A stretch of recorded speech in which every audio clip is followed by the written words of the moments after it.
श्रीमद् भगवद गीता के पहले अध्याय का महात्म्य। श्री पार्वती जी ने कहा, भगवान आप सब तत्वों के ज्ञाता है। आपकी कृपा से मुझे श्री विष्णु संबंधी नाना प्रकार के धर्म सुनने को मिले जो समस्त लोक का उद्धार करने वाले हैं। देवेश, अब मैं गीता का महात्म्य सुनना चाहती हूँ, जिसका श्रवण करने से श्री हरि में भक्ति बढ़ती है। तो श्री महादेव जी बोले, जिनका श्री विग्रह अलसी के फूल की भांति श्याम वर्ण का है, पक्षीराज गरुड़ ही जिनके वाहन हैं, जो अपनी महिमा से कभी च्युत नहीं होते तथा शेषनाग की शया पर शयन करते हैं, उन भगवान महाविष्णु की हम उपासना करते हैं। एक समय की बात है, मुरदैत्य के नाशक भगवान विष्णु शेषनाग के रमणीय आसन पर सुखपूर्वक विराजमान थे।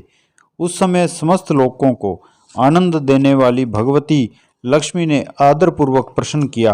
श्री लक्ष्मी जी ने पूछा, भगवान आप संपूर्ण जगत का पालन करते हुए भी अपने ऐश्वर्य के प्रति उदासीन से होकर जो इस क्षीर सागर में नींद ले रहे हैं, इसका क्या कारण है?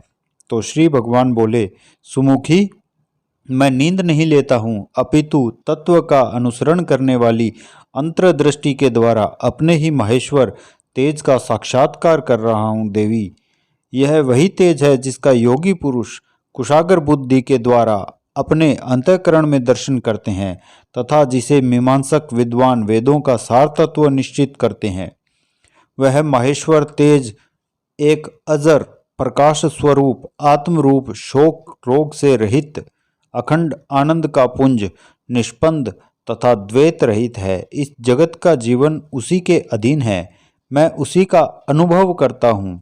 देवेश्वरी, यही कारण है कि मैं तुम्हें नींद लेता सा प्रतीत हो रहा हूँ। तो श्री लक्ष्मी जी ने कहा, ऋषिकेश, आप ही योगी पुरुषों के ध्येय हैं। आपके अतिरिक्त भी कोई ध्यान करने योग्य तत्व है, यह जानकर मुझे बड़ा कौतूहल हो रहा है। इस चराचर जगत की सृष्टि और संहार करने वाले स्वयं आप ही हैं। आप सर्वसमर्थ हैं। इस प्रकार की स्थिति में होकर भी यदि आप उस परम तत्व से भिन्न हैं तो मुझे उसका बोध कराइए।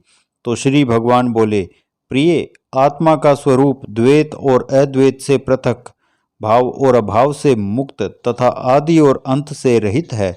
शुद्ध ज्ञान के प्रकाश से उत्पन्न होने वाला तथा परमानंद स्वरूप होने के कारण एकमात्र सुंदर है। वही मेरा ईश्वरीय रूप है। आत्मा का एकत्व ही सबके जानने योग्य है। गीता शास्त्र में इसी का प्रतिपादन हुआ है। अमित तेजस्वी भगवान विष्णु के ये वचन सुनकर लक्ष्मी देवी ने शंका उपस्थित करते हुए कहा, भगवान, यदि आपका स्वरूप स्वयं परमानंदमय और मन की वाणी पहुँच के बाहर है तो गीता कैसे उसका बोध कराती है? मेरे इस संदेह का आप निवारण कीजिए। तो श्री भगवान बोले, सुंदरी सुनो, मैं गीता में अपनी स्थिति का वर्णन करता हूँ। क्रमशः 5 अध्यायों को तुम 5 मुख जानो, 10 अध्यायों को 10 भुजाएं समझो तथा 1 अध्याय को उदर और 2 अध्यायों को दोनों चरण कमल जानो। इस प्रकार यह 18 अध्यायों की वांगमयी ईश्वरीय मूर्ति ही समझनी चाहिए। यह ज्ञान मात्र से ही महान पातकों का नाश करने वाली है। जो उत्तम बुद्धि वाला पुरुष गीता के 1 या आधे अध्याय का अथवा 1 आधे या चौथाई श्लोक का भी प्रतिदिन अभ्यास करता है, वह सुशर्मा के समान मुक्त हो जाता है। तो श्री लक्ष्मी जी ने पूछा, देव, ये सुशर्मा कौन था, किस जाति का था और किस कारण उसकी मुक्ति हुई? तब श्री भगवान बताते हैं, प्रिय, सुशर्मा बड़ी खोटी बुद्धि का मनुष्य था। पापियों का तो वह शिरोमणि ही था। उसका जन्म वैदिक ज्ञान से शून्य एवं क्रूरतापूर्ण कर्म करने वाले ब्राह्मणों के कुल में हुआ था। वह न ध्यान करता था, न जप, न होम करता था, न अतिथियों का सत्कार। वह लंपट होने के कारण सदा विषयों के सेवन में ही आसक्त रहता था। हल जोतता और पत्ते बेचकर जीविका चलाता था। उसे मदिरा पीने का व्यसन था तथा वह मांस भी खाया करता था। इस प्रकार उसने अपने जीवन का दीर्घ काल व्यतीत कर दिया। एक दिन मूढ़ बुद्धि सुशर्मा पत्ते लाने के लिए किसी ऋषि की वाटिका में घूम रहा था। इसी बीच में काल रूपधारी काले सांप ने उसे डस लिया। सुशर्मा की मृत्यु हो गई। तदनंतर वह अनेक नरकों में वहां की यातनाएं भोगकर मर्त्यलोक में लौट आया और वहां बोझ ढोने वाले बैल की तरह हुआ। उस समय किसी पंगु ने अपने जीवन को आराम से व्यतीत करने के लिए उसे खरीद लिया। बैल ने अपनी पीठ पर पंगु का भार ढोते हुए बड़े कष्ट से 7-8 वर्ष बिताए। एक दिन पंगु ने किसी ऊंचे स्थान पर बहुत देर तक बड़ी तेजी के साथ उस बैल को घुमाया। इससे वह थक कर बड़े वेग से पृथ्वी पर गिरा और मूर्छित हो गया। इस समय वहां कुतूहलवश आकृष्ट हुए बहुत से लोग एकत्रित हो गए। उस जन समुदाय में से किसी पुण्य आत्मा व्यक्ति ने उस बैल का कल्याण करने के लिए उसे अपने पुण्य दान किया। तत्पश्चात कुछ दूसरे लोगों ने भी अपने अपने पुण्यों को याद करके उन्हें उसके लिए दान किया। उस भीड़ में एक वेश्या भी खड़ी थी। उसे अपने पुण्य का पता नहीं था, तो भी उसने लोगों की देखा देखी उस बैल के लिए कुछ त्याग किया। तदनंतर यमराज के दूत उस मरे हुए प्राणी को पहले यमपुरी ले गए।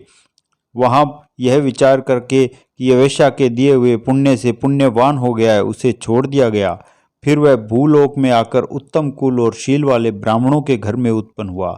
उस समय भी उसे अपने पूर्व जन्म की बातों का स्मरण बना रहा।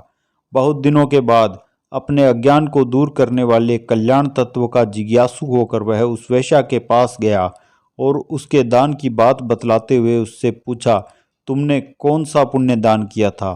तब वेश्या ने उत्तर दिया, वह पिंजरे में बैठा हुआ तोता प्रतिदिन कुछ पढ़ता है, उससे मेरा अंतःकरण पवित्र हो गया है।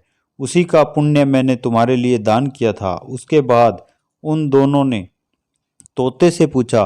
तब उस तोते ने अपने पूर्व जन्म का स्मरण करके प्राचीन इतिहास कहना आरंभ किया। शूक बोला, पूर्व जन्म में मैं विद्वान होकर भी विद्वता के अभिमान से मोहित रहता था।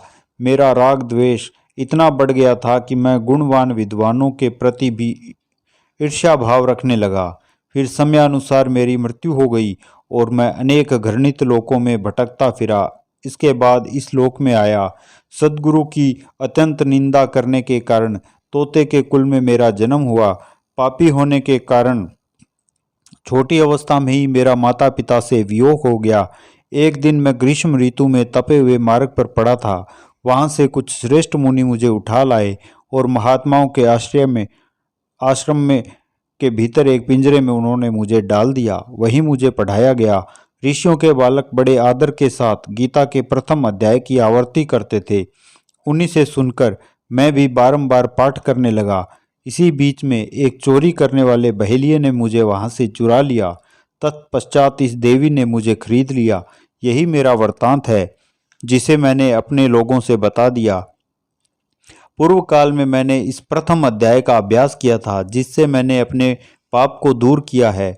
फिर उसी से इस वेश्या का भी अंतःकरण शुद्ध हुआ है और उसी के पुण्य से ये द्विज श्रेष्ठ सुशर्मा भी पाप मुक्त हुए हैं।